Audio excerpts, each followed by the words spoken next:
બનાસકાંઠામાં રબારી અને ચૌધરી સમાજના લોકો આવી ગયા હતા સામસામે। ઉણ ગામના દરબાર સમાજના ઘરો પણ પર નુકસાન। ઈજાગ્રસ્ત વ્યક્તિએ જણાવી ઘટનાની આખી આપી હતી। એ લોકોએ પૂછ્યું નથી કે કોનું મકાન છે। 50 થી લઈ અને 500 જેટલા લોકો એ અલગ અલગ બાજુએથી આવી અને લોકોનું ટોળું એકાએક એ ગામોની અંદર ઘૂસ્યું હોવાની વાત ઈજાગ્રસ્ત દ્વારા કરવામાં આવી। અચાનક મારું દરબારી ઘર છે પેલું, ત્યાં ડાયરેક્ટ જો પૂછ્યા વગર હુમલો કરી નાખ્યો। ઘરને તો આ કાચ બાચ ફૂટ્યા હશે, ગાદીના કાચ ફૂટ્યા હશે, ડાયરેક્ટ ઉરજુર હુમલો જ કરે છે। કોઈ પૂછતા નહીં આ લોકો। એટલું બધું શાંતિ સુલેંગરનો ભંગ ના કરાય અને શાંતિથી ચર્ચાઓ કરે તો કોઈ પણ રસ્તો મળી શકે છે।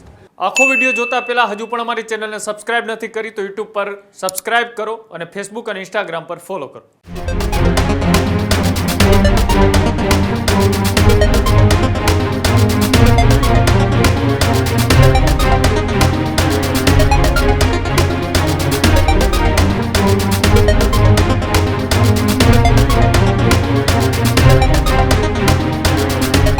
બનાસકાંઠાના ઉણ ગામની અંદર થયેલી ઘર્ષણના મામલે હવે એક બાદ એક પ્રતિક્રિયાઓ છે તે સામે આવી રહી છે।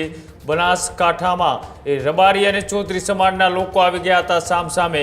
ગામમાં પથ્થરમારો અને ગાડીઓ પર કર્યું હતું નુકસાન। ઉણ ગામના દરબાર સમાજના ઘરો પણ પર નુકસાન। ઘરમાં રહેલા કેટલાક લોકોને પહોંચી ગંભીર ઈજા। ઈજાગ્રસ્ત વ્યક્તિએ જણાવી ઘટનાની આખી આપી હતી। મને માથા અને હાથમાં બહુ વાગ્યું હોવાની વાત ઈજાગ્રસ્ત વ્યક્તિએ કરી। એ લોકોએ પૂછ્યું નથી કે કોનું મકાન છે। 50 થી લઈ અને 500 જેટલા લોકો એ અલગ અલગ બાજુએથી આવી અને લોકોનું ટોળું એકાએક એ ગામોની અંદર ઘૂસ્યું હોવાની વાત ઈજાગ્રસ્ત દ્વારા કરવામાં આવી।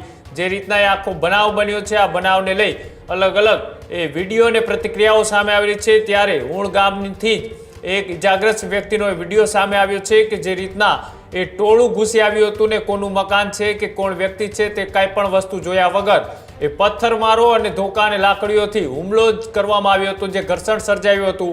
તેમાં એક વ્યક્તિ જે ઈજાગ્રસ્ત છે તેઓએ પ્રતિક્રિયા અને આખી ઘટનાને વર્ણવતા શું કહ્યું આવો તે પણ જોઈએ। ચોરું અચાનક આ બાજુથી દૂધદેરી બાજુથી આવી અને અચાનક મારું દરબારી ઘર છે પેલું, ત્યાં ડાયરેક્ટ જો પૂછ્યા વગર હુમલો કરી નાખ્યો છે। જે મને માથામાં પથ્થર માર્યા છે, વાગ્યા છે અને હાથમાં પણ વાગ્યા છે। ઘરને કેટલું નુકસાન છે?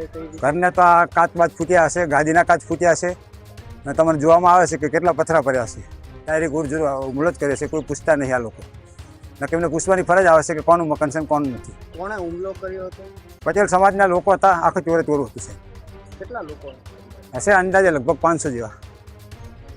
શું માંગ તમે પણ માંગ શું કરો છો? માંગ તો હવે એમની જે બંને સમાજનું છે એકબીજાનું, જો એકબીજા સમાજના સમજી અને એકબીજા મંત્રણા કરે તો બરોબર છે।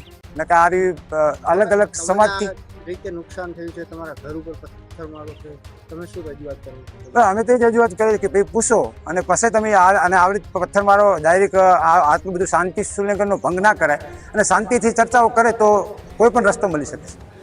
આ જ પ્રકારની તમામ અપડેટ જોવા માટે ન્યૂઝરૂમ ગુજરાતને લાઇક, શેર અને સબસ્ક્રાઇબ કરવાનું ભૂલતા નહીં।